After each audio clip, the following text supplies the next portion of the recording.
What if I told you one of the most iconic global divides wasn't meant to exist? A single line drawn in haste, that turned friends into enemies, neighbors into strangers, and one nation into two. This is the story of how Korea was broken in half, and trust me, you've never heard it told like this. You're watching Histoveins, where we uncover the buried veins of history that still pulse in today's world. Now let's dive in. Today the Korean peninsula is a symbol of division. South Korea is famous for global pop culture, spicy cuisine like kimchi, and cutting-edge tech.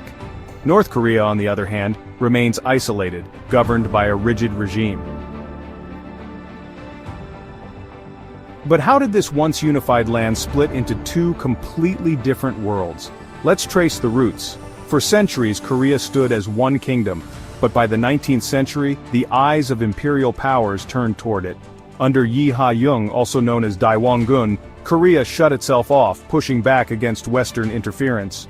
Japan initially attempted diplomacy, but only made real inroads after Yi Ha-young stepped down in 1873. Soon, Japanese gunboats arrived, forcing Korea into lopsided treaties that cracked open its ports. At the same time, Korea's long-standing ties to China caught Beijing's attention. Qing China responded by sending forces and demanding similar trade access, trying to reassert its influence. Western powers like the United States also seized the opportunity to get a slice of Korea. With the country now open, internal turmoil began. Reformist ideals clashed with traditionalist values. In 1884, Japan backed a short-lived pro-modernization coup. But Chinese troops shut it down within days. To avoid future clashes, the Lee-Edo Convention was signed, pledging both China and Japan would withdraw their armies, but beneath the surface, tensions remained. 10 years later, in 1894, those tensions exploded into the First Sino-Japanese War, over Korea. Japan's victory shifted regional power dynamics. The Treaty of Shimonoseki not only confirmed Japan's win, but gave it rights in Korea. However, Western powers, Russia, France, and Germany, forced Japan to return a key prize, the Liaodong Peninsula. This emboldened anti-Japanese groups in Korea. In retaliation, Japan plotted and carried out the assassination of Queen Min in 1895, who favored Russia. King Gojong leaned on Russian support and offered concessions to other foreign nations. When Russia expanded into Manchuria by 1900, Japan saw it as a threat. The Russo-Japanese War erupted in 1904. Korea declared neutrality, but Japan still forced it into signing military agreements. Japan's win further solidified its grip. The Treaty of Portsmouth, mediated by the United States, ensured Korea stayed under Japan's shadow. In 1907, after Emperor Gojong tried to get help from world leaders at The Hague and was ignored, Japan made him step down. They also disbanded Korea's military, leaving the nation powerless. By 1910, Japan annexed Korea entirely. Although resistance movements formed, most were exiled to China. Japan censored the press, dissolved Korean organizations, and took over private lands. Forests and farms were handed to Japanese settlers at bargain prices. When Emperor Gojong died in 1919, Koreans rose up in what's now called the March 1st movement. Peaceful protests swept across the country, but were met with brutal crackdowns. Thousands were arrested, tortured, or killed. But that moment gave birth to a new unity. In Shanghai, the Korean Provisional Government was founded with Syngman Rhee as its head.